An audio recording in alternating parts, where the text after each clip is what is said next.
It's gonna be another, like, gets all the likes on YouTube video. That's what I'm thinking.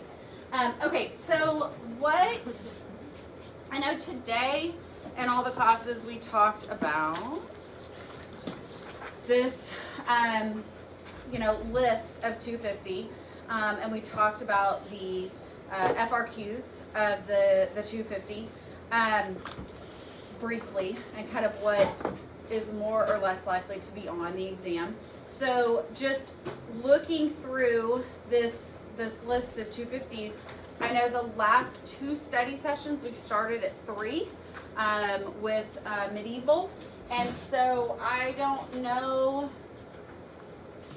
We started here, right, with the medieval world. I don't know where you guys want to start. I know that, like we talked about today, we have these gaps that are going to need to be considered as we're studying. So y'all just tell me if you'd rather talk about what you want to talk about.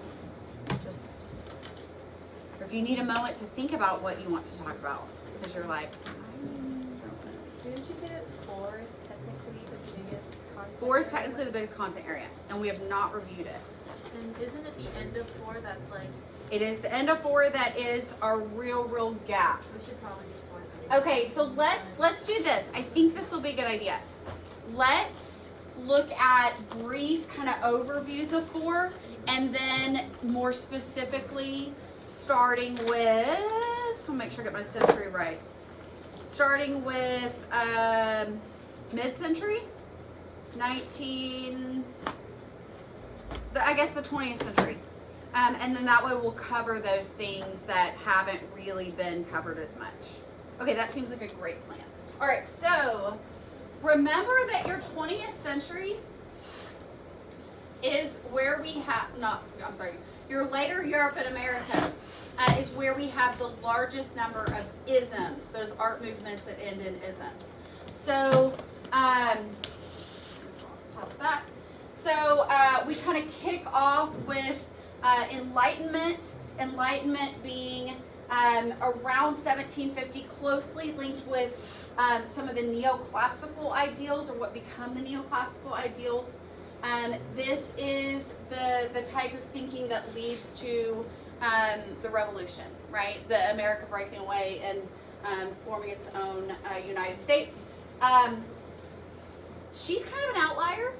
Good old Elizabeth Vigée-Labrune. I think she really represents here just any credit that's given to women at the time, and how she's able to, because of her circumstances, her wealth, her looks, get away with more than maybe another woman could. Rococo, right? Rococo is going to be frivolous and kind of over the top. And then once we have Rococo, then we swing back towards the rational. Neoclassical is a style that's happening in the United States and in Europe, mostly France. And so that's really going to be kind of a propaganda tool of both the new U.S. government, but then also the French kings. 1800 to 1850, Romanticism. Because when you're 18 to 18 and a half, you're falling in love with a lot of people. And you're very passionate about life. And so we start to have these really dramatic stories. Even if it's a landscape, it's a dramatic landscape, right? So drama, or things that are viewed as exotic, right? Anything that's kind of like not a bland, regular type scene. There's going to be something to spice it up. Romanticism, Spain, England, and France. We see, again, most every significant thing happening in France, right? So you really kind of think about Paris as being the center of it all. Neo-Gothic, we just have one Neo-Gothic, and that was the Palace of Westminster. Move into realism. Again, one of our, how dare people have fun? One of our isms. And so realism, this really break right here of the mid to late 1800s is where a lot of people consider, oh no, it stopped recording. recording. AirDrop. Decline. Okay, I don't know what happened. I'm declining an AirDrop there. Realism is where a lot of people consider modern art starting, right? So if somebody said, you know, when's the beginning of modern art, or the years of modern art, roughly 1850s to 1950s, right? That 100-year period. Medieval, 2 to 300 to 12 to 1300. Medieval's 1,000 years, modern's 100 years, right? Because stuff's moving a lot quicker once we get to the 20th century, for sure, 19th and 20th century. So realism is exactly what it sounds like, okay? You see straightforward, nothing too idealized. Impressionism, post-impressionism. Symbolism is part of post-impressionism, just kind of a little subgroup.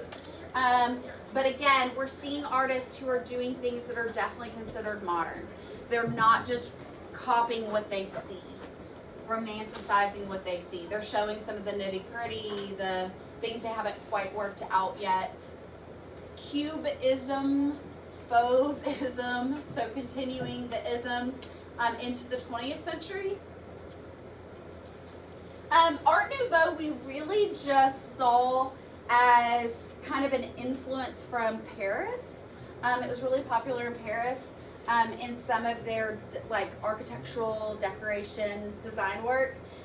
We see it mostly with the Kiss by Klimt, and then we also see it with that iron work in front of the Carson Pirie Scott and Company.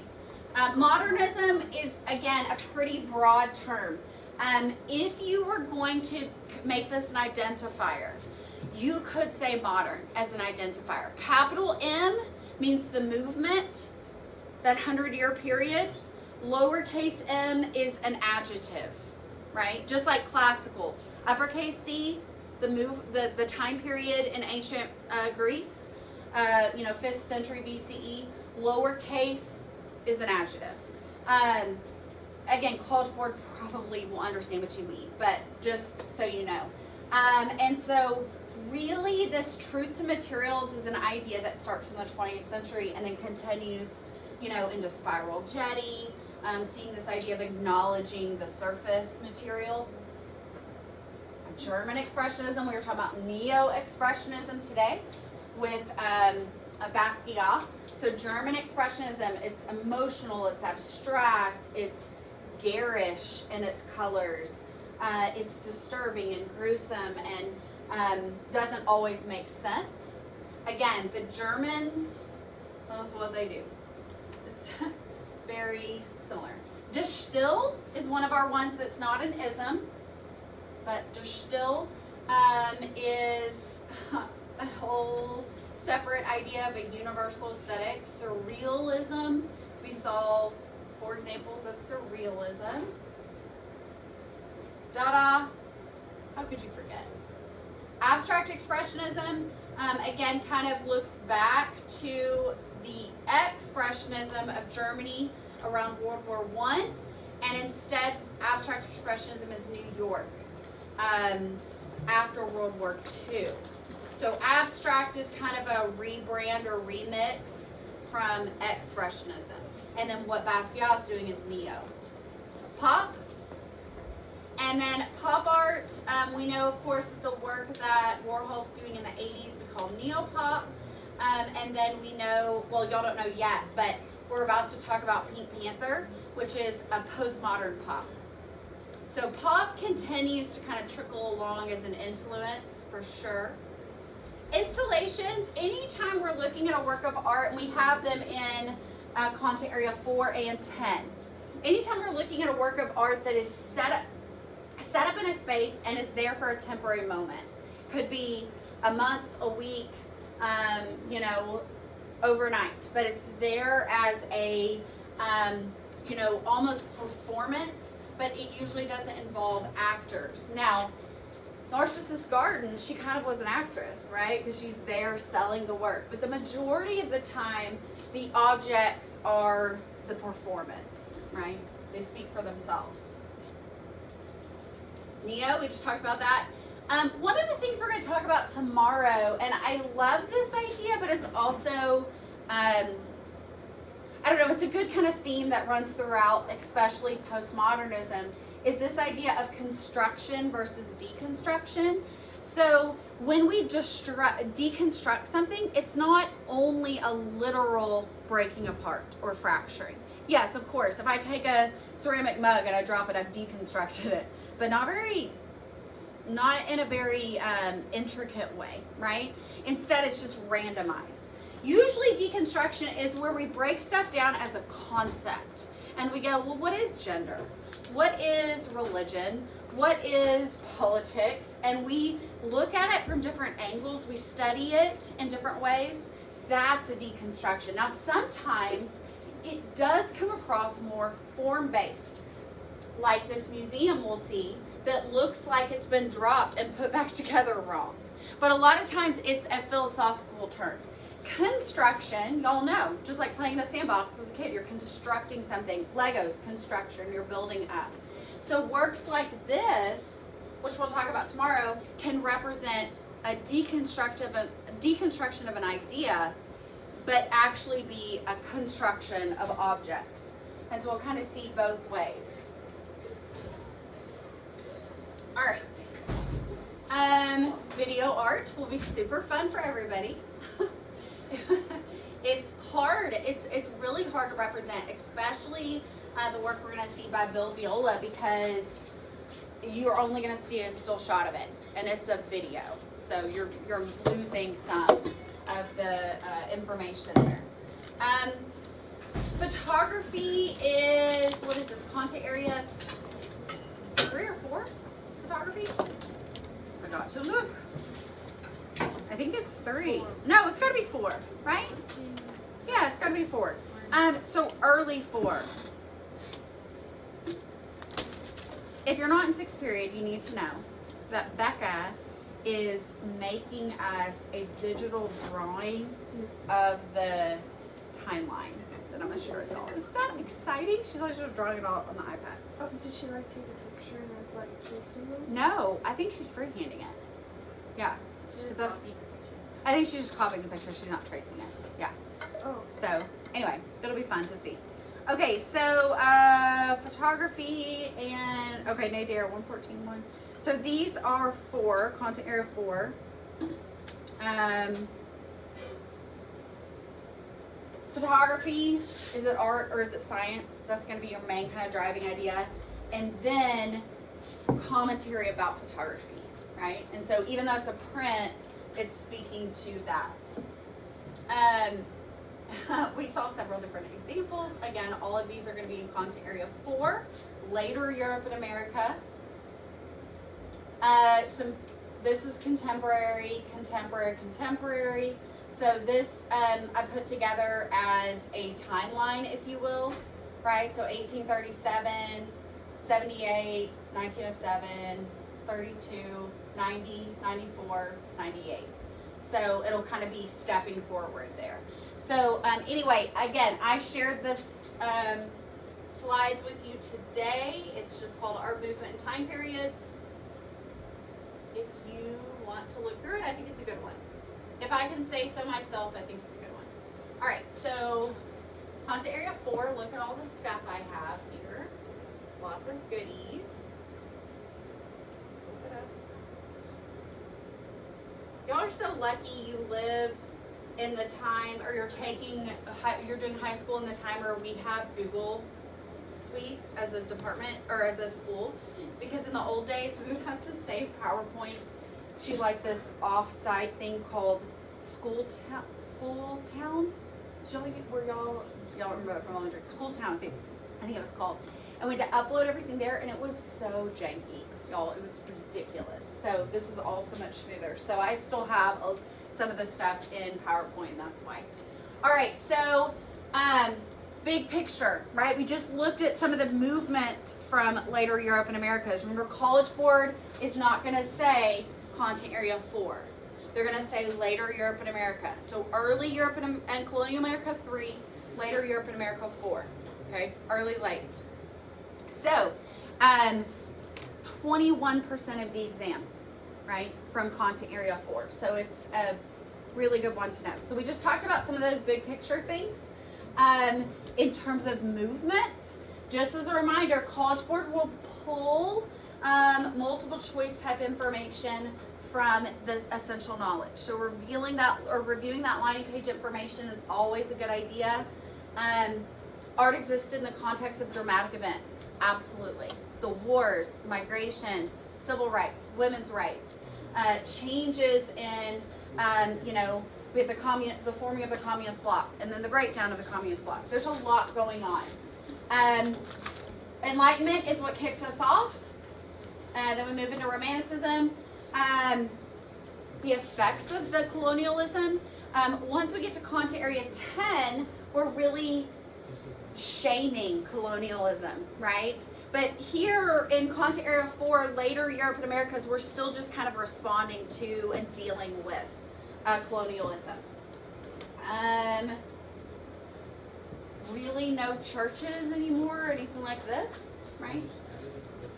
All right, so we're gonna skip ahead to what do we say, 1930s? I think. Oh, it's in a different slides. Well, that's fun.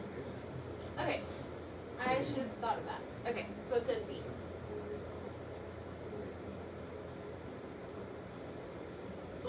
So whenever we're looking at the last piece that's been on the exam, and that from this content area, Villa Savoye, I wrote on here, I underlined Le Corbusier and I wrote attribution. So the question that was on here for Villa Savoye was showing another work from Le Corbusier and asking you to say, well, that belongs to Le Corbusier. But the problem is, well, there's two problems. One of the problem is that was in 2018, so it's been a bit. The other thing is, they're no longer, for question number 5, for FRQ number 5, they're no longer going to ask you to attribute to a specific artist. They're going to ask you to attribute to a style. So I could definitely see this popping back up, right? And rather than saying Le Corbusier, they'd want you to say, what style? It's a weird one. International style. International style. Now, what happens if I say modernism, or what else would you say? Truths and materials. You're still going to probably earn some points. Okay, it's not like they're going, oh my gosh, they didn't say the key word, and keywords are national style. But that'd be what they'd be doing now, right? Rather than wanting you to say that's a work by Thomas Cole, they're going to want you to say that's a romantic landscape or Hudson River School, right? So it's going more based on style, and that's a change. College Board didn't alert us they were doing that, but it was in Barron's. And I was like, oh, what a handy thing to know. I'm sure it's in some sort of data on there, but that's where I found that. So that just thinking ahead. All right, so we just went over that. We don't need that. We're moving up to 1930. Wow, it's a lot going on here. So international style, like I was just mentioning there, very much based on this idea of modernism with capital M, right? Modernism as a domestic space. All right, so he's not been on here. Wouldn't that be just so exciting if you open your test and you're faced with colored squares and you're like, oh, this is, I don't know. This is what I dreamed it would be, right? Wait, is it in color, your test? Yes. Oh gosh. Yes. It'll be about this size color, right? So not that color matter for that piece, but yeah, color. So what's happening here? Always, especially if it's a modern work, right? Modern being 1850s to 1950s. I want you to look at it and go, what war influenced this? Because it's probably a war. Writers, give me the thumbs down. He does not like this piece. So here, right, we're looking at that really liminal time between the two wars, where World War I was a mess for Europe and World War II is looming. And so we end up with a lot of people who are like, what is life? What is government? What is family? What is home? Because there's been so much displacement and we have the rise of the Nazi regime and things are just complicated. Much like 2022, okay? Things are just weird. And so really, Mondrian coming up with, remember, dish still means what? The style. Here it is, right? It was going to be the last art movement to ever exist. So by coming up with this, he's telling us here's a way using visual art that you can process all of this change. That's his goal, anyway. That's not how it's received. It's received as, I'm scared. What is happening to art? But that is the intention of the work. Yeah. What do you think his response was when there were more art movements after? I think he was like, yeah, I don't know how you even go past that. Surely it was a quick realization, right? I mean, but, you know, y'all are young people. You know that a lot of times reality doesn't bite you until a little bit later. And you have this idea of how things are going to be, and then it's like, oh, wow, that did not happen.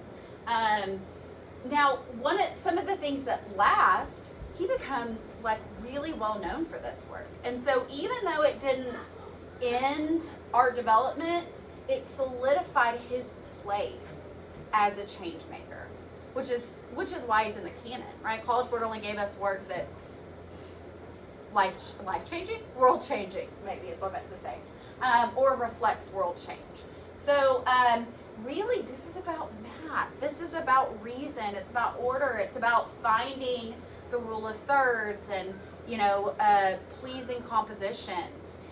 They're not random. They're not, you know, just haphazard. They are incredibly contrived works. It was referring to this idea of the neoplasticism, this idea that mass-produced colors and mass-produced good design can also show up in individually created visual art, not just in, you know, mass-produced, you know, fittings for a vehicle in a factory line or mass-produced clothing. He's wanting us to see that, okay, art can, even though it's not really mass-produced, can show these standards of design. He's influenced by jazz music. He's influenced by that off-kilter, atonal sound. But it doesn't all happen quickly, right? This is over a period of 2 decades almost that he is making these changes, that he's experimenting and coming up with something that really becomes, yes, this is from 1930, but these are from 1960. So it takes a while for it to be fully embraced.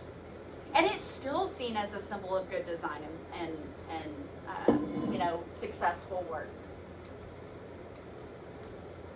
Oh dear. Propaganda. This is kind of just the first in a whole line of propaganda that we see. Well, no, it's not the first. It's the first modern propaganda because we see the kings and pharaohs making propaganda for themselves. But this is really the first, like, government controlled, using artists as a machine to produce these works. And then it also fits under that umbrella of photography because these are photographs she cut up.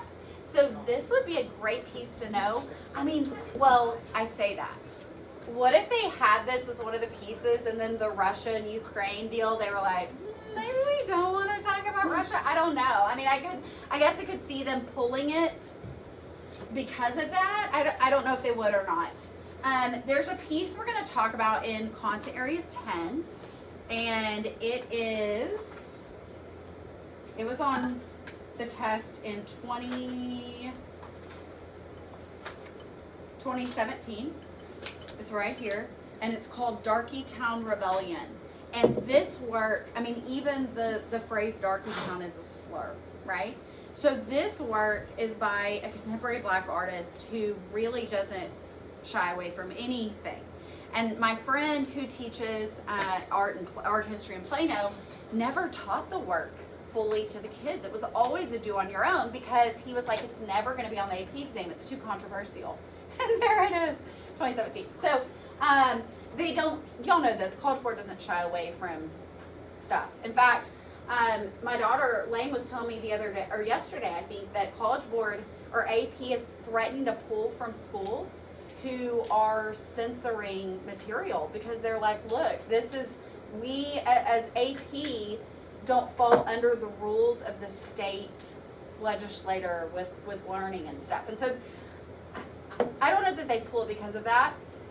In fact, they might choose it because of that. And so just thinking about how even today the Russian propaganda machine is churning out stuff as we speak, right? Because when we look at these governments that are so hyper controlled, where the media, right, is even being controlled by the government, it becomes this easy kind of way to generate mass images that make people think a certain thing. And so this is a very timely example.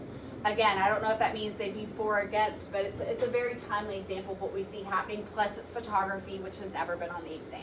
So again, this would be a great piece to know. Just that idea of, remember, the audience of this work is the non-Russians, because the Russians know the reality of what the 5-year plan looks like. So this is to make us Westerners go, they are so amazing. Look at them being successful with electricity and things. Okay, Surrealism. Surrealists were a unified group, right? The Surrealists were like, we are Team Surrealism. They met together. They had a manifesto. They were a cohesive group. They start off in Europe. They spread to our indigenous areas, specifically Mexico, where Mexico, of course, this time has had independence and all that, but they're still figuring out their own identity.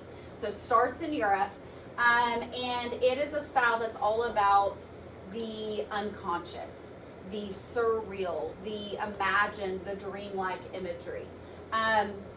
It is not going to follow the rules. Right? They're not necessarily going to follow the rules with Surrealism. They're going to embrace things like wordplay, kind of these morphed figures. They're going to embrace a realistic depiction of abstract ideas. So, we can say that, these works are abstracted, but the painting style is quite realistic, right? And so you kind of are walking this line. Now, again, there's been no Surrealism on the AP exam. I mean, there could have been Surrealism as a, but there hasn't been. Oh. There could be Surrealism as multiple choice. They don't release the multiple choice questions to us, so I don't know what's been on there unless the student tells me, and the student's not supposed to tell me. And College Board would assume I didn't know, and so that wouldn't keep them from putting it on there again, right? Now, what Abby said as a attribution, yes, they could show you any of these Surrealist works and not expect you to say Oppenheim, but expect you to say Surrealism here. And y'all would know this is Surrealism, right? The only other thing I might think would be Dada, but we only have the one Dada work, because Dada and Surrealism were very similar. What was Dada? Dada, the ready-made fountain by Duchamp, the urinal. But I could see, it's absurd. This is absurd. Two absurd things, right? Okay, I get it. The other thing they could do is they could show you a work that is similar, not maybe by our same artist or maybe not. Like these two works on the left. This is Salvador Dali. This is Rene Magritte. Neither of them are in our canon. But they could show you perhaps one of these and want you to guess Surrealism, right? We don't know. Again, we're just kind of guessing and going by the evidence of what we've seen them do in the past to be able to kind of figure that out.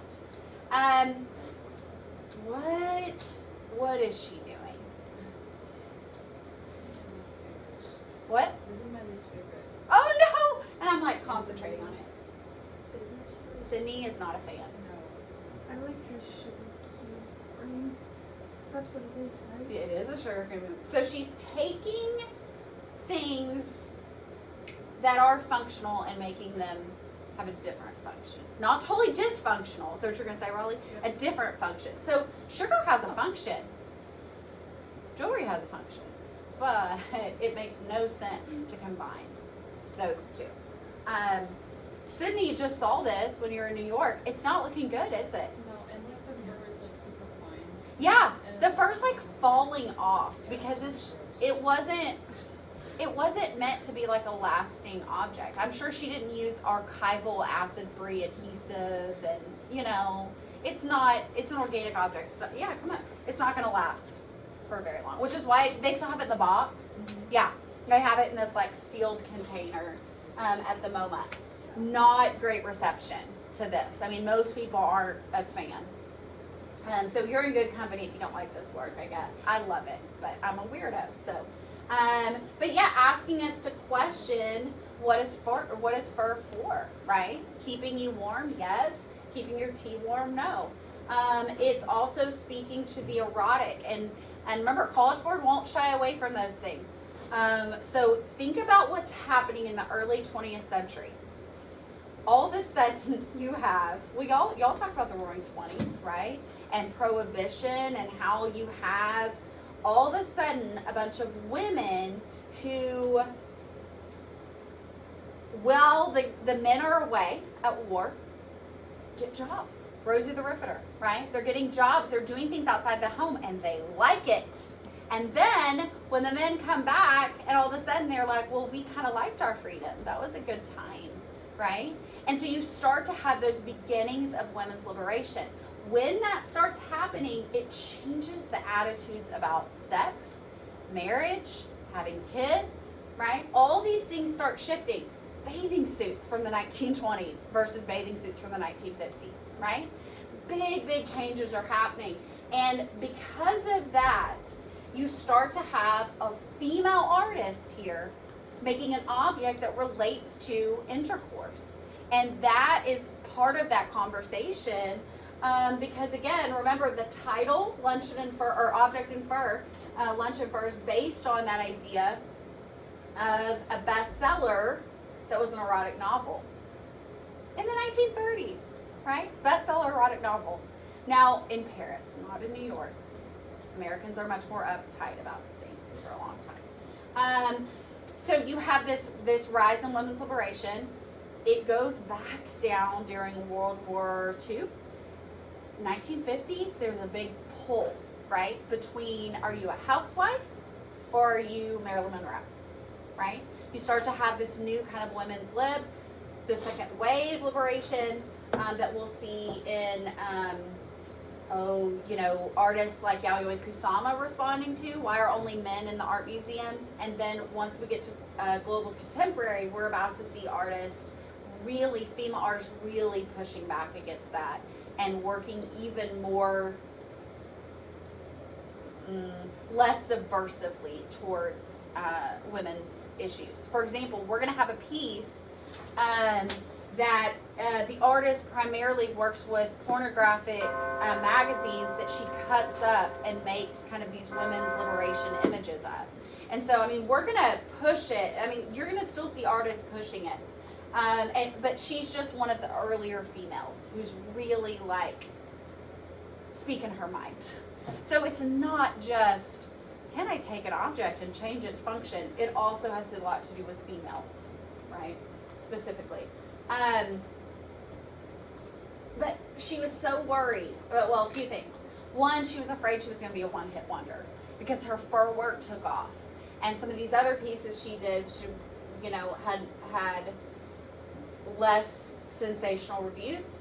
And so she resisted that for a long time, didn't want to be just repeating fur objects all the time. And then she had the presentation problem, not wanting to give it a title. The show made her give it a title. And so even as we're looking at works, it might be called something different than what the artist intended, and we just have to be okay with that. We just have to go move on. Another woman shaking things up, Frida. Frida, very culturally popular, especially within Mexico right now, but has never been on the exam. So she would be another very timely artist to be on there. So what's this about? Her two identities, her biracial makeup, right? German dad, indigenous mother. So she's thinking about her Catholic side, her Jewish side, her European side, her indigenous side, and how can those marry together and make her. But then she's also dealing with marriage and marriage problems, and she's also dealing with identity of gender stereotypes, and she's also dealing with the fact she can't have children, and she's also dealing with all her medical procedures. So there's a lot, right? These are multi-layered issues. They're not straightforward things. And it was big. She painted big. This piece was big. Diego had lots of affairs. Always kind of coming back to that idea of Diego. Painted tons and tons and tons of portraits. Architecture, this was a piece you guys did on your own, Falling Water. Organic architecture in America, using materials that are local to the site. Here we are in Pennsylvania. What's our main innovations here? These things that stick out. Cantilevers. The fact that we have a projected porch or roof that doesn't have columns under it. How do we do this? How is this possible? Math, yes. And what amazing material? Steel. Steel makes this possible because he's able to figure out, yes, the mathematics of, right, the physics of how far can we go before it, but also making sure that concrete's reinforced, meaning it has steel rebar running through it. There's actually now, of course, steel cables pulled tight, holding it tight, as well as some steel I-beams that run throughout. So it looks organic. It's only rock, right? Water, glass. It's this very kind of almost a spirituality to the nature, but then we know what's underneath. What's underneath is a very hyper-planned structure with drilling into the stone, making sure it stands up, all that good stuff.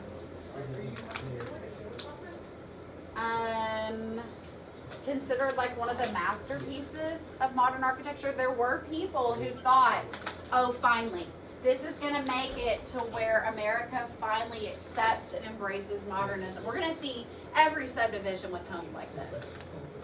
Didn't happen, right? Because we still view this kind of modern aesthetic as rare in America. We still are much more likely to see, houses like you see when you just drive down the road. What you expect to see. So much more, brick and barrel arches and stucco and that kind of thing. More popular probably in certain areas, certainly in places where there's adobe. This kind of modernist. Is it more expensive to make? Not there. Oh. Here it is just because you're using what's local and right. not even what's local as much as what contractors here are used to using. So like when we built our house, it has like concrete and glass, and the main kind of like section in the middle is all this concrete block. And our builder said it ended up costing him 3 times what he charged us because he's never built with concrete block. So when, what builders are used to in an area is going to be more cost effective. Today I mentioned the Harlem Renaissance, right? Harlem Renaissance, we're thinking about a period that starts in about the 20s, goes through the 40s, and it is a kind of a group of artists, musicians, poets, Langston Hughes, right? Poet working within the Black culture, mostly centered in Harlem. Thus the name, right? Renaissance means what? Rebirth. So it's this rejuvenation of the Black culture within Harlem, and then spreads. How did Jacob Lawrence know so much about the migration? There's more than one answer. He was. He was. His family actually migrated, was part of that. Hey! I love that piece. Oh, it's a good one, right? It's really good. Bye. And then, so he's part of it. But remember, he also went and studied at the Schomburg Center in Harlem and gathered stories that weren't just his own family's, but other family stories. And so it's really interesting to think about the fact that he was both a researcher and autobiographical for him, which is a great young. Oh, what else was I going to say about this? It's a narrative. Sybil Cheek. 60 words, right? And I think it was like 60 something. Yeah, it's a lot. They split them. There were 50. What? 50. Right? 50 words. I don't know. Oh, and then some of them were like a lot better, but they chose this, or like it was like not better, but like there was like a lot of them, and they chose like this specific one because it had the most detail, or like back. Yeah. So some of them are super simple, like Yeah. just shape based. Okay. Some of them have a lot more action. Yeah, this one was the best. I think I that's love what it this was. one. That's what Yeah, it was. so okay. this one has I was a like lot of either details this that one they don't was all yeah. I have. don't know. Yeah. The whole series, if you had talked about the series, it starts and ends in a train station because it's about movement, migration. Where's the second half of the 50? DC. Yeah. wait, do you know what museum? It's at Phillips Collection and that is at the and the MoMA. The MoMA, New York. And Phillips. And did we talk about truth to materials on that one when we did it? I can't remember. I think you could, because remember, he's showing us here, hey, this is a cheap, flat, compressed board Yeah. with patchy paint. It is not technically excellent. That's not his goal. Try that with your teachers. My goal wasn't for it to be neat. Oh. That's really hard.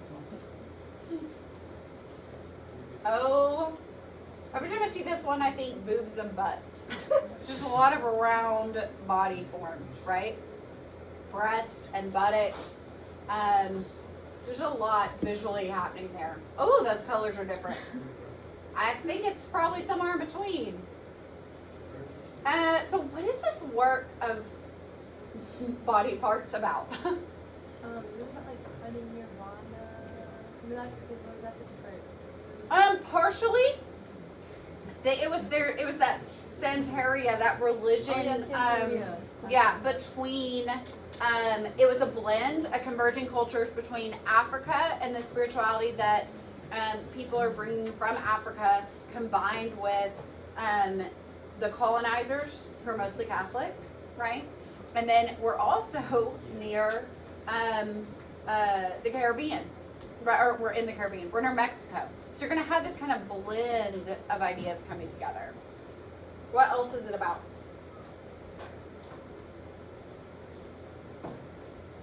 How there aren't good circumstances, like they're doing labor. Yeah, it's a cash crop, right? Sugarcane is a cash crop. And so think about how slaves picking cotton were treated.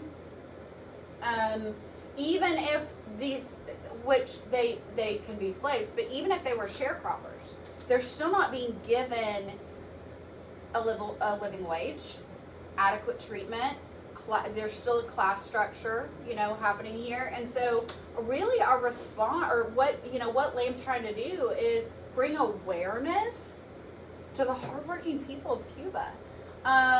Not just the travel posters, right? Which is kind of what he's butting up against, is the type of imagery that's being projected to Americans, mostly those in Florida. Hey, come visit. And it's like anytime you go to the Caribbean, right? And you see what has been curated by the cruise ships and the all-inclusives for you to see. You're not seeing the nitty-gritty of the reality unless you go seek it out. He's trying to give us here a huge, big painting to confront us with the reality. of Cuba. And he's doing it in a way that's very surrealistic in the sense that those figures are kind of morphing into sugar cane. I tell you that weird kind of vertical. I even like tried to crop to just get one figure, and I was like, it's somewhere in there. And then I'm trying to think what else we talked about with this. It's a gouache painting, which is crazy because gouache is typically done in smaller work, and this is a big, big painting. That we were talking about, Yeah, the Santeria, and kind of the mask-like faces reminds us of Cubism, Picasso's work. There he is.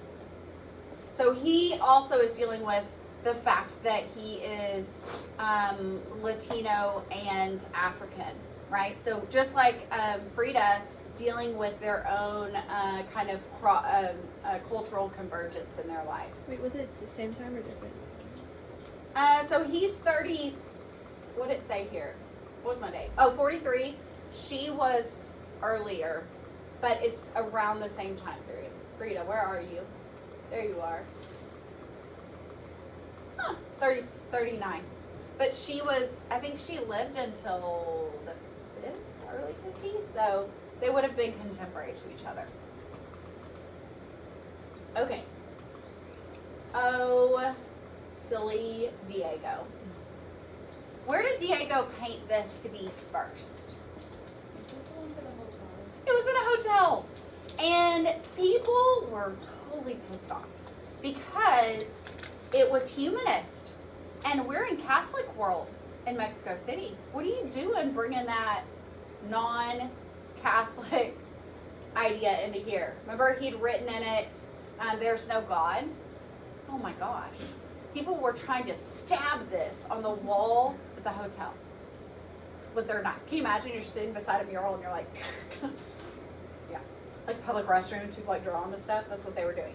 So it was moved, but one of the main ideas here, and this was on the test, is this idea that he's trying to include everybody, men, women, children, elders, rich, poor, people who were good to Mexico and people who were not, revolutionists, traditionalists, conquistadors, indigenous. He's throwing everybody in. It's like a melting pot of who's who. Some of the figures contemporary, many of them old. He puts himself and Frida in the middle, with some other symbols of Mexico, both indigenous and contemporary. And it's all done in the fresco style. So this is continuity and change. This is an artist going, okay, fresco, fresco, fresco. Who used that? Okay, the Etruscans used it, well, the Egyptians used it, but the people most known for it, the Romans, or I'm sorry, the Italians in the Renaissance, right? Sistine Chapel, School of Athens, and so he's trying to imagine a Mexican flair with that tried and true media. Diego Rivera is the one who brings fresco to the 20th century. I went to a whole lecture one time because I love art history lectures of Mexican muralists that was at the DMA, and they were talking to us about how he really set the standard for all these American artists who worked with him, learned from him, copied him. And so there's a lot of work out in San Francisco that were made by his kind of students. And we even see it today in Mexican restaurants, in Tex-Mex, Latino situations where you see an embracing of this kind of playful narrative. It's not just in playful things. Some of these things, I mean, like, remember those guy getting shot in the eye? There's religious intolerance. There's all kinds of stuff, but it's shown in a way that feels like a children's book, even though it's not. Dealing with something much heavier. Let's see, 400 years summed up in one. So again, I would really link this with School of Athens in terms of how similar he's bringing together like this idealized, imagined scene. Bye, Cindy. Of course. Let's see, what else would you need to know there? here. They moved it, so it's now actually at the park that it's depicting. Like, he's not shy away from anything. Here's somebody stealing from somebody else, right? I mean, like, he's like, yeah, there's good and bad, and it's all over the place. Lovely couple. That's like he's like staring at everyone there in that picture. He's an intense fellow. Very popular somehow. Yes. Was Oh, that boy. Frida or someone else? Those were Frida. Okay, and Yeah. so they were the couple. Or is he a Off and different- on. Yes, They yes, were yes. like Off a and on. toxic She couple. pursued him. Yes, she pursued him. Strangely, shockingly. But she looks How? so much I better don't than know. her. Yeah, I know. Okay, Dada. No. Oh, Dada. How do we do this? Okay, here's what's confusing about this piece. Here we are chronologically in the 1940s to 50. Oh, wait, but the first But one- the Dada movement was from the teens. Because the first one got lost. And they had to well, no, we can't say he had to remake it. He re-chose it. For some reason, Dada feels like very like punk rock to me, even though it was in like a teen. I don't know. Like, the whole, Right, like, because aesthetic of it. it's countercultural. Yes. So Dada is really mostly associated with World War I. Dada. Da-da-da-da-da-da. Okay. What can you do with all this? Well, you know how there's always those people that when something bad happens, they go, I knew it. And you're like, no, you did not. They just want to be in the know about stuff. Maybe you're that person. I don't know. When World War I happens, right, of course there's build up and there were indications, but there were those people who were like, see, this is the result of all that anxiety we had going into the 20th century. We knew stuff was going to hit the fan. So they went, well, F this, we're just going to do whatever we want. And this group really becomes about the absurd in a way that is more absurd than surrealism was, right? Because really, surrealism kind of still has that organized quality to it. And this feels like anything goes. You don't have to make the work anymore, right? You just pick it out. Oh, it's a lot. It's a lot happening. But again, most closely related to surrealism. Most closely related to surrealism. So this whole idea of a ready-made, Duchamp is starting us here with the concept of with the idea of conceptual art, right? Can art just be in the mind? Does it actually have to exist in real life? Well, there's varied thoughts on that, right? What matters is that he chose it to be a work of art. He's questioning all of the standards, all of the order and academic reason and rules of perspective, and here's how you glaze, and chiaroscuro. He's questioning all of that. And he's going, what if we don't do any of that?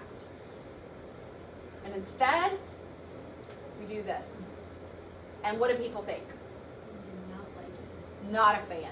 People were like, you have taken it too far, sir. No way. And this show that he got into, or no, that he didn't get into, that he was on the board of, right? The show that had no jury, the Society of Independent Artists said, this person, Mr. Mutt, has taken it too far. He cannot be allowed in, right? So remember, he defends it to them. He says it doesn't matter if he made it. He chose it. And you know, I would love to be a fly on the wall in that room. You know that everyone is like, is he okay? Because he's this passionate, you know, and he gets up and leaves. He leaves the board. He's like, I will not, because you guys, we agreed, no jury. And he leaves. And And yet the work was still in the show, right? It was hiding under a table. And then you can be like, well, is the work really in the show if you don't know it's there?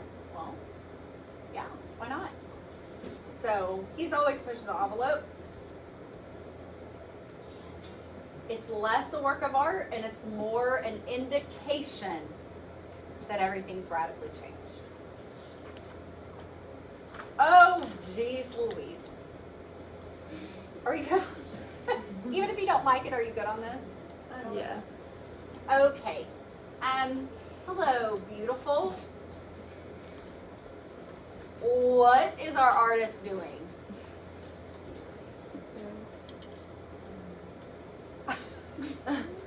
Why'd you zoom it in so close? So you have to deal with the face.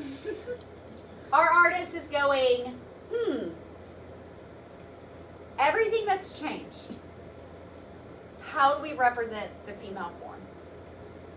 Can we represent a Venus of Urbino? Will that even make sense in this new world? The problem is that we have a male asking the question. I think that this work would have been much more celebrated in its original time if a woman had made it. Because then all of a sudden we have a woman going, you're not going to objectify me. I'm going to be depicted how I want to be depicted. And instead we have a man going, you look like this. And women are like, I'm offended. And so it complicates things that he's male. The one making this, definitely, because then all of a sudden it becomes, is this misogynist? Where I don't know that was his original go. So abstract expressionism, again, it's this two-part kind of thing. Abstract expressionism is either gestural, like this is, we see the mark of the hand in the work, or it's no mark, color field, which is what we see with Frankenthaler. So, this is the color field, okay? I love this. Thinking about art, this really pulls the idea of conceptual even further. Instead of making cathedrals out of Christ's manner of life, we're making it out of ourselves, our own feelings. So this is a humanist approach. Rather than religion being the content, the idea of self and of collective thoughts of humans becomes your content. And that's why we can really lose recognizable form. Because what is this about? Well, it's about what you want it to be about. It's about what the artist was feeling at that time. It's about color and it's about shape. And so we really, really reduce things down once we get to color field. So color field is just a little bit later. We start off with gestural. Looking fine. So this work is about the making of this work. This work is about process. It's about applying paint, scraping it off, applying paint, scraping it off 60, 70 times until you're happy with the result. Do you think he had a model for this? No. I mean, he might at some step have looked at a woman, but no one looks at this and goes, he really captured the female pelvis. I mean, no. This is about the idea of a painted woman, right? He made a whole series of women works, and they're all something. Were not liked for the most part. Were not popular. Okay. Some of his earlier work feels more fractured, more cubist, in the sense that we look at this and we go, okay, he's studying how breasts lay on the chest. He's studying how a woman's arm connects to her torso and makes a shoulder. He's studying the face in a 3/4 view. We can look at this and see, okay, he's at least considering anatomy. And then you look at the woman series and you go, I just don't know what he's doing.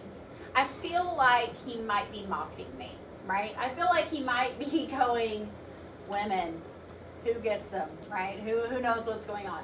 And so then we have to start questioning, okay, if it's not about representing women, then maybe it's about this idea of how can we represent women?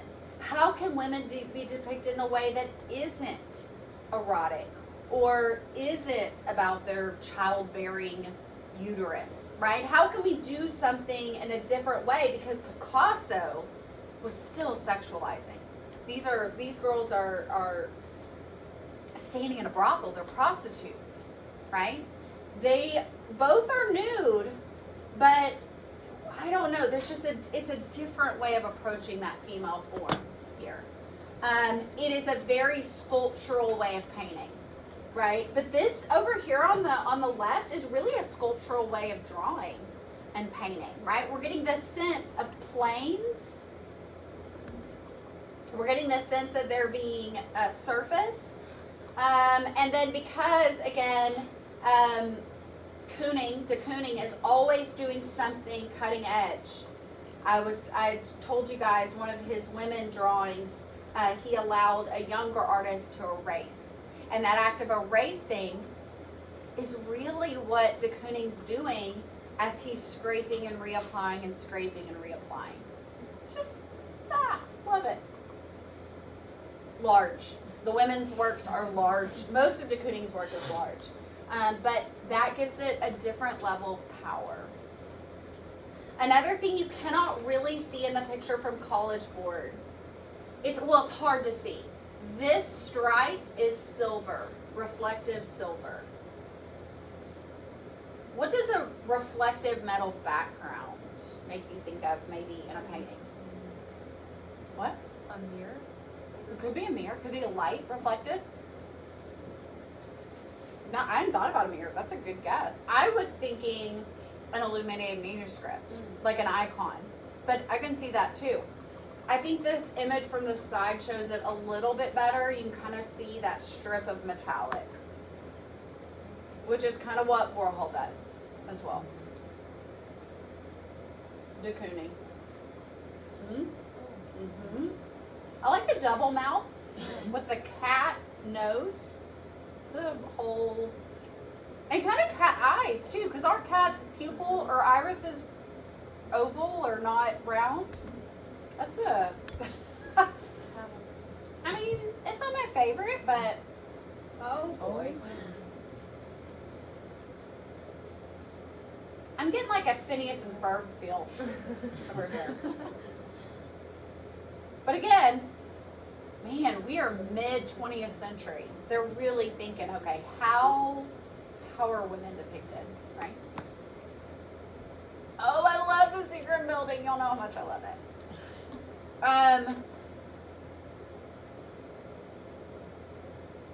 Yeah, I just can't. I mean, none of these works have been on the exam. I just can't. They're such good pieces. They're my favorite. So this is the international style finally coming to America. We saw a glimpse of it with Falling Water, but it was not a full acceptance because it never took off. International style takes off in the U.S. corporate and industrial, commercial, hospitality, not residential. Okay, for the most part. Innovations here is the fact that we can have a glass wall that is not structurally, because glass, of course, can't be load bearing, weight bearing, and so the glass curtain wall is made possible by the steel core, right? And we saw the steel core first with Carson Perry Scott. Now we're seeing it bigger. Carson Perry Scott was 12 stories. Now we're seeing it bigger. Yeah, Abigail? Is this one the Target one, or is that a different one? That was for Carson Perry Scott in Chicago, 1899 to 1902. Here we are about 50 years later, and it's like an enlargement of that. Yeah. The I-beams on the outside run the whole way up the surface. Not the same I-beam, that'd be impossible, but stacked. And so it's a reminder The I-beams on the outside are a reminder of the I-beams that hold up the structure. Now the I-beams that hold the structure are steel, these are bronze. Why did he pick bronze? Who used bronze?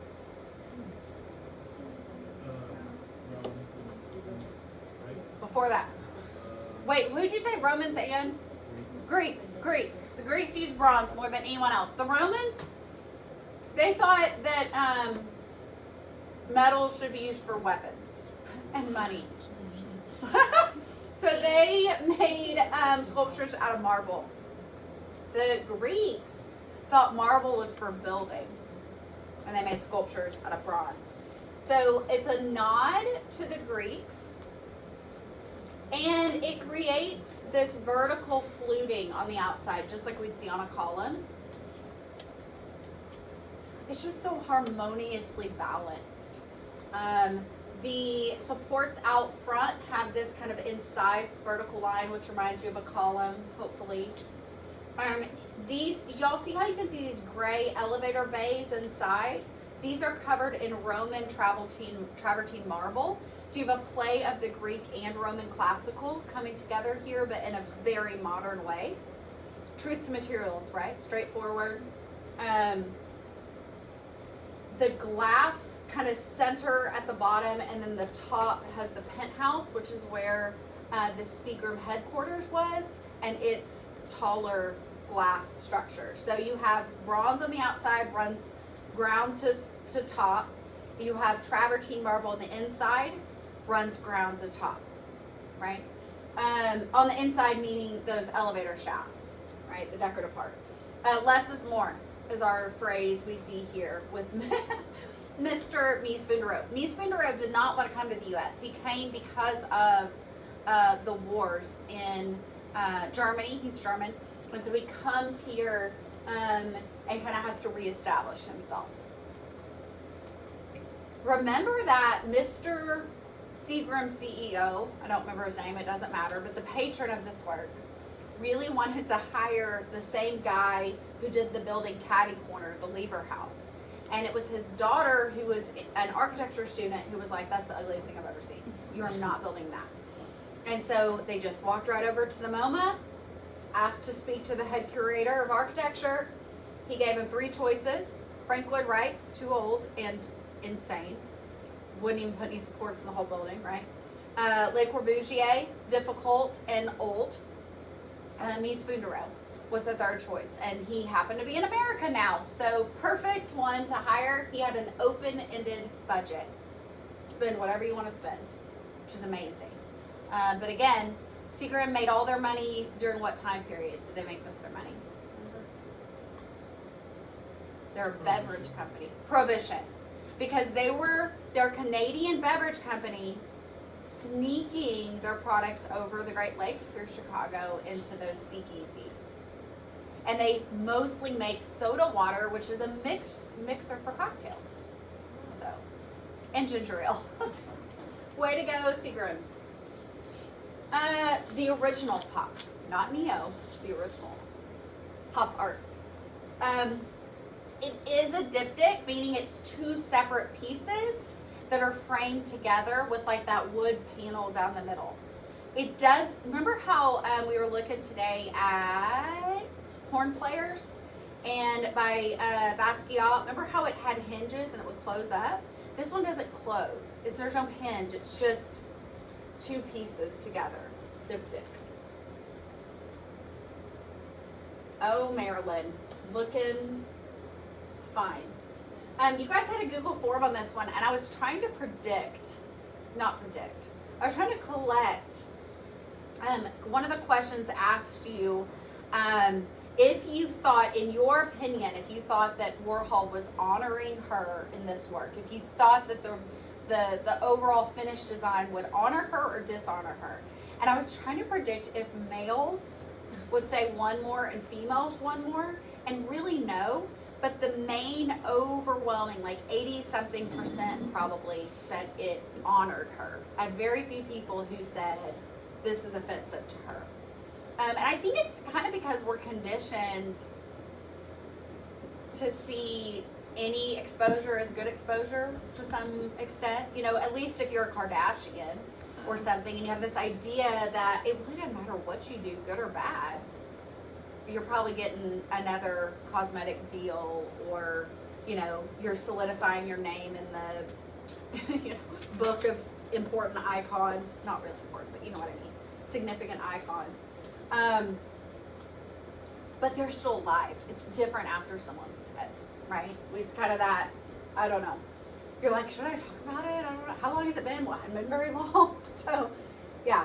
But I think Warhol would definitely say it was meant to honor her. He was obsessed with this idea of a celebrity. Warhol's the one who first said the phrase, everyone gets 15 minutes of fame. That came from Warhol.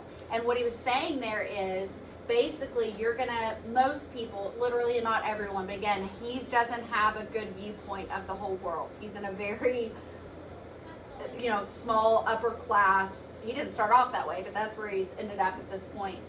Limited view. He's hobnobbing with all the elites. Okay, but he's saying everyone's going to get their 15 minutes of fame, and so if we think about this, you know, he really is considering how our society elevates individuals, turns them into icons, and then it's almost like if they're an icon, they're above getting their feelings hurt or we can say whatever we want about them, right? You would have a hard time making fun of,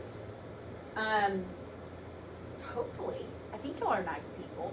You'd probably have a hard time making fun of a faux pas or a leaked sexual episode or something of someone you knew. But man, when it happens to a celebrity, people are like, yeah, but they're a celebrity. It's almost like we excuse behavior towards them and things that are said about them because we go, well, they're rich.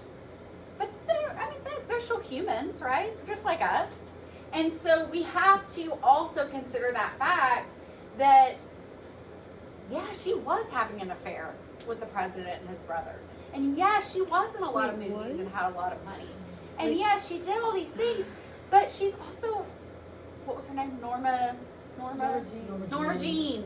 You know, from small town America, who is a real person with real feelings. You know, so I think you can consider it either way. You just have to remember that he's kind of turned her into a plastic. He has not turned her into. He's commenting on the fact that we as a society have turned her into this kind of plastic sex symbol that you can say whatever you want to about. And we forget maybe that she's someone's daughter. Oh wait, so he cheated on Jackie with her? Yes. What? And then he got killed? He did get killed. I don't know the two are related too much, but I guess I'm like a conspiracy, you know, and so did his brother, and so did his brother, right? Killed, affair and killed. Oh, that's, Yeah. That's But weird. and you know, there's has a to be lot of conspiracy on conspiracy that. around her death as well. Yeah. That she may have been killed, you know, some people say by, you know, people who didn't want her to spill her secrets about the Kennedy brothers. By Jackie. And that her accidental overdose or even suicide may have been intentional. So there's all kinds of, and those are things Warhol would be aware of. He's in the in crowd in New York City.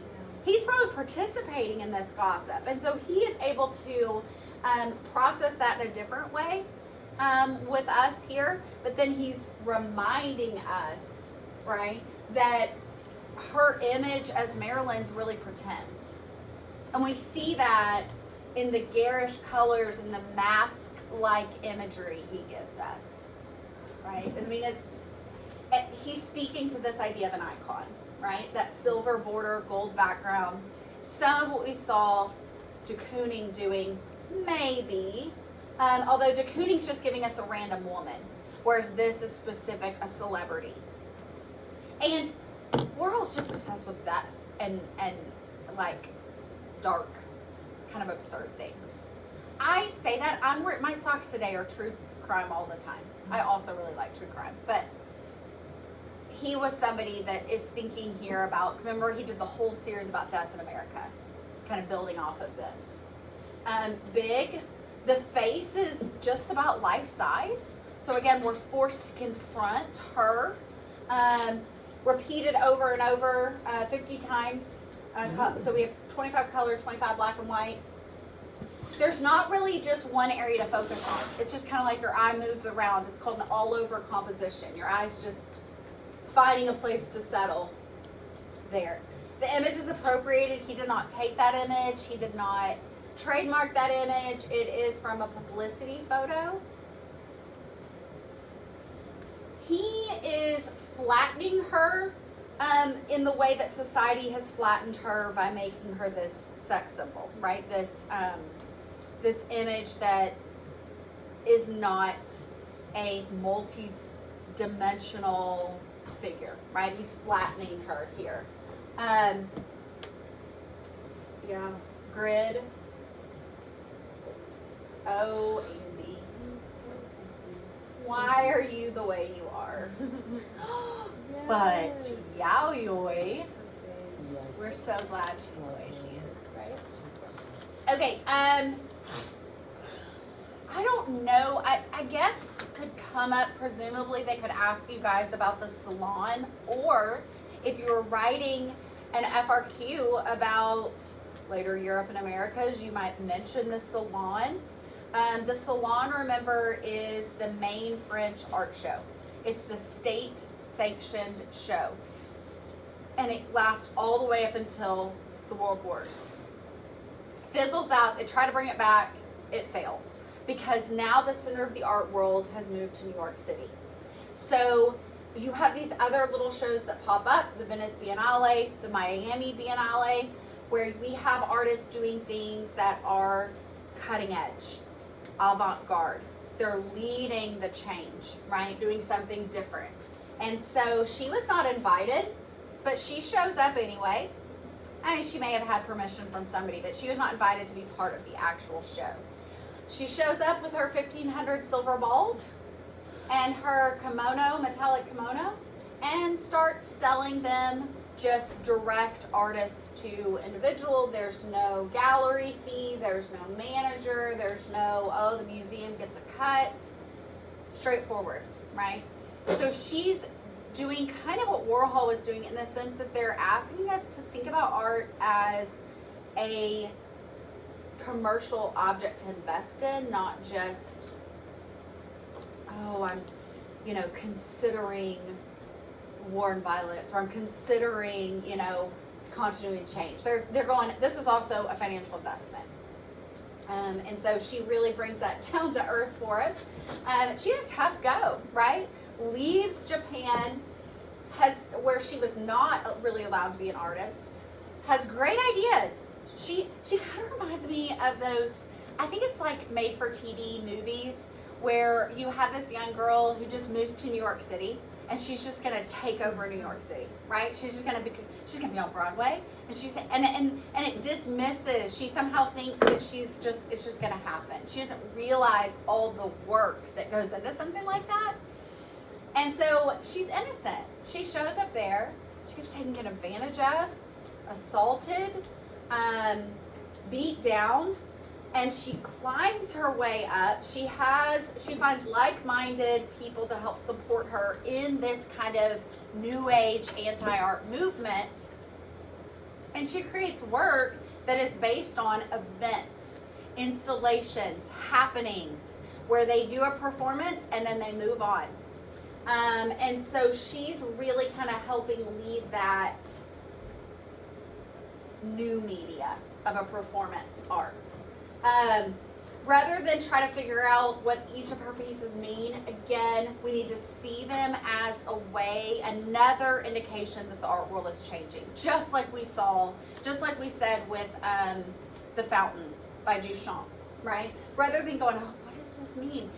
Hers is a little bit easier to do that with. It's called Narcissus Garden. We can talk about reflection, we can talk about those things, but also just to remember that this is an indication that things have changed. That no longer do you have to have oil on canvas and cast hollow wax bronze and all that kind of stuff. She's also asked us to question, is art about selling things? Is it about display? Can art exist outside of a traditional museum setting? How does art reflect its surrounding? How can art surround an object, become infinite, become overwhelming?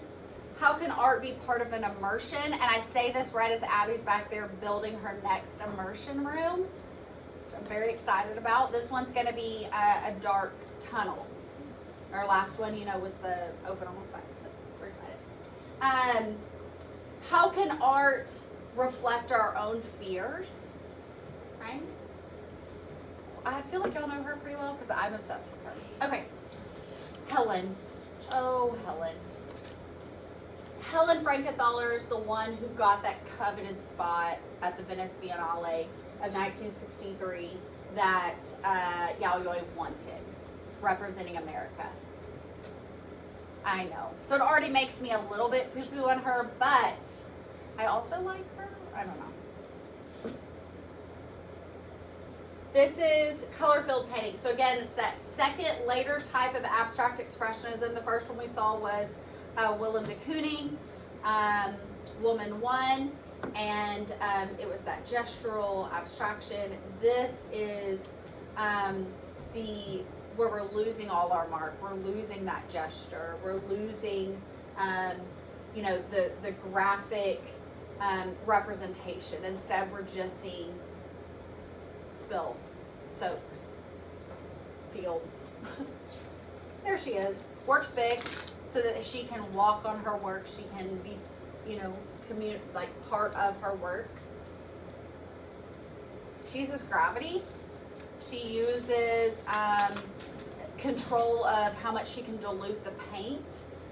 She uses just that movement of being able, if you pictured, we put a big, rug out and we poured something on it, we could pick up the edges and move that liquid around, right? So she has some control. Where she pours, how she moves it, if it's on a flat surface or not, but she doesn't have total control. What is it? It's a process piece, just like just like de Kooning, William 1. William 1? Woman 1. So, if you got an abstract expressionist piece on the AP exam, if you said process, they'd be like, oh, this student, they know what they're talking about. Because really it's about the making of the work more than is the finished piece. Okay? By removing content that is recognizable, we have to invent our own content. We have to go, okay, what does that look like? And so it's very, very direct, which makes it confusing in the same way that we have with composition here, Mondrian, because we see this, we want it to tell us what it's about. If you're lazy, you want it to. No offense. Some of us have lazier eyes than others. Versus if we see something like this, then we're forced to determine for ourselves what it's about.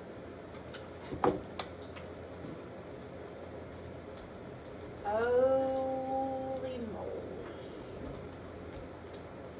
Oh, lipstick ascending.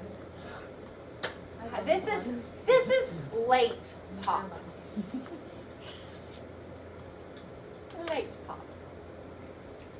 So lipstick ascending. What are we doing here? So Oldenburg starts off this as a temporary. Well, that's the real one going in. This is a temporary one. Remember, it was all like the waving man at the car dealerships that blows around, right? So it starts off as a protest, a big middle finger to war. And we're talking specifically about Vietnam. It is put in front of the monuments to students who died in the world wars. And so this is a direct instigation. It's not like you randomly put this in front of another war monument, right? This is very intentional. Never meant to be permanent. People loved it. So you can see still, right, from the 60s, They went in and installed it not directly in front like it was. It was kind of a constellation to put it off on a smaller part of the campus. But they installed it in the aluminum and steel. So now it is more permanent as opposed to how it started. But again, the function has not changed. It's still anti-war. It's still questioning masculinity versus femininity. It's still acknowledging the fact that war turns people into these, killing machines. And so all those things are still being dealt with. It's just in a less rallying around way and more as a lasting symbol of that.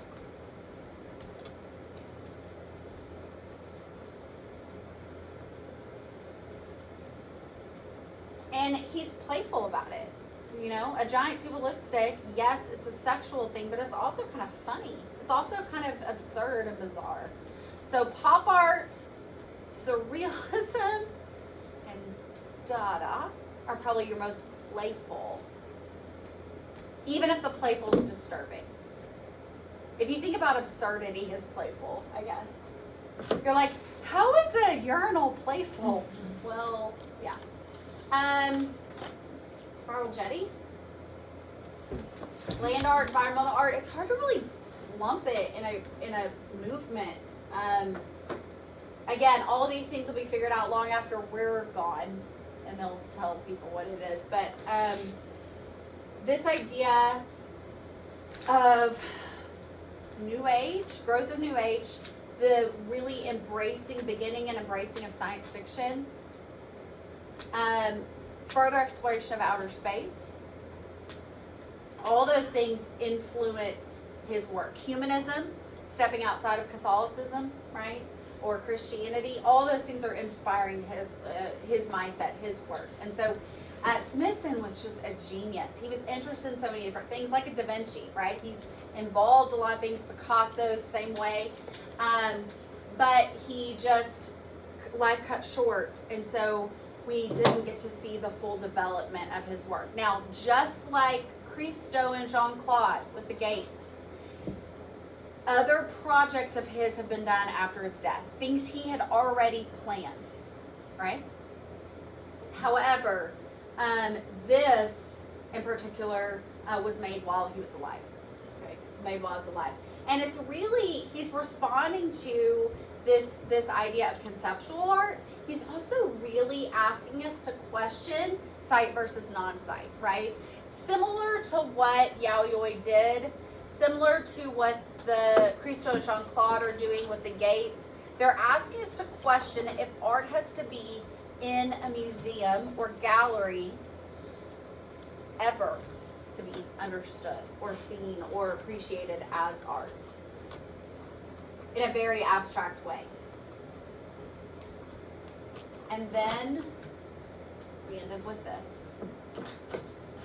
We're all so happy this is a real place. I don't know what to say. I hope y'all don't get this on the test, but maybe I hope you do, because you can just be like, well, what's happening here? So there's multiple architects. Venturi is the most, the one to know, the most famous one. Denise Scott Brown, which is the female architect listed, was his wife. So that's, yeah. Anyway, it's a house. It's built probably like your house is. It's a wood frame. It's got some stucco wooden roof, some siding. But what is not traditional about it? It's asymmetrical. It's asymmetrical in a very aggressive way. It's absurd. Oh, postmodern is very playful. It's absurd, especially that weird blind, they call it, hanging out there. It's kind of obnoxious. I mean, he wrote a whole book called Complexity and Contradiction. So he's telling us, I want things that don't match. I want things that don't go together, that messy vitality. He loves mannerism. It's hard to find good pictures, remember, because it's still a privately owned house. It's hard to find really clear shots. The back looks just like the napkin drawing. Way to stick with your plan, Venturi. No matter how bad your plan was. No, we don't judge art. It looks like a 1980s like ski lodge. I don't know why. Yeah. Like, Because it has that kind of like gingerbread feel Yeah. to it. Yeah. I don't know what to say about this is gonna be like the biggest FRQ. Oh my gosh. Okay, so your biggest FRQ, number one, will always have 2 words. So at least you have something else to talk about too. I don't know. Oh my gosh. You, sir. So obviously he's taking the classical and he's giving it to us in an absurd way. Thank you. Yeah, you're welcome. And look, we just finished Wow. Conta Area 4. We are so smart. Yeah, so if you did not get 9, you can just pick it up tomorrow. Obviously, I'll have it out.